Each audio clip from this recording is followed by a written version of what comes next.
Assalamualaikum warahmatullahi wabarakatuh. Saya Usi Firis Fariga dengan NPM 22411171 dari kelas MNJ 22B. Di sini saya akan menjelaskan mengenai materi teori-teori etika bisnis. Menurut info yang saya baca, teori-teori etika bisnis dibagi menjadi 4 bagian. Yang pertama yakni ada teori utilitarianisme, yang kedua yakni teori deontologi, yang ketiga teori etika hak asasi manusia, yang keempat etika tugas ganda atau double duty ethics. Teori utilitarianisme, yakni pandangan utilitarisme pada dasarnya merupakan suatu pemahaman etika yang menempatkan tindakan-tindakan yang dapat dikatakan baik adalah berguna, memberikan faedah atau manfaat, dan menguntungkan, sedangkan tindakan-tindakan yang tidak baik adalah yang memberikan penderitaan dan kerugian. Utilitarianisme menekankan bahwa setiap tindakan yang paling baik adalah yang menghasilkan hasil terbaik secara keseluruhan, atau tindakan yang memberikan manfaat terbesar bagi jumlah orang yang paling banyak. Dalam konteks bisnis, teori ini mendorong perusahaan untuk mempertimbangkan dampak positif dan negatif dari keputusan mereka pada stakeholder, seperti karyawan, pelanggan, dan masyarakat. Tujuannya adalah mencapai kebahagiaan atau kesejahteraan maksimum bagi semua pihak yang terlibat. Teori deontologi. Akar kata deontologi berasal dari Yunani, yakni deon berarti kewajiban yang mengikat, dan logos berarti pengetahuan.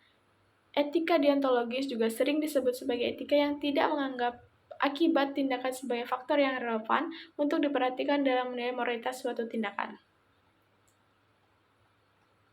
Deontologi menekan bahwa kewajiban atau moral atau aturan etika yang bersifat mutlak, ini berarti beberapa tindakan dianggap baik atau buruk, tidak peduli dengan hasil akhirnya. Contoh deontologi dalam bisnis adalah prinsip kejujuran yang mengharuskan perusahaan untuk selalu berkata jujur, meskipun bisa merugikan mereka dalam jangka pendek. Teori etika hak asasi manusia.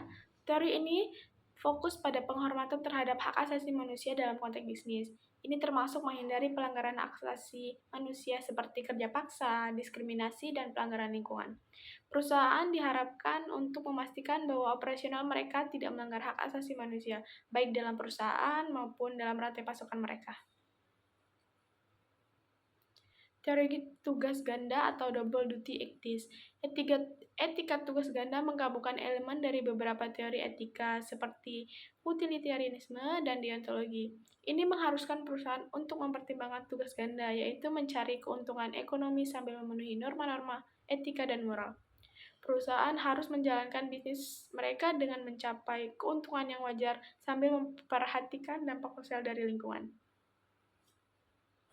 Sekian penjelasan dari saya mengenai teori-teori etika bisnis. Saya ucapkan terima kasih. Assalamualaikum warahmatullahi wabarakatuh.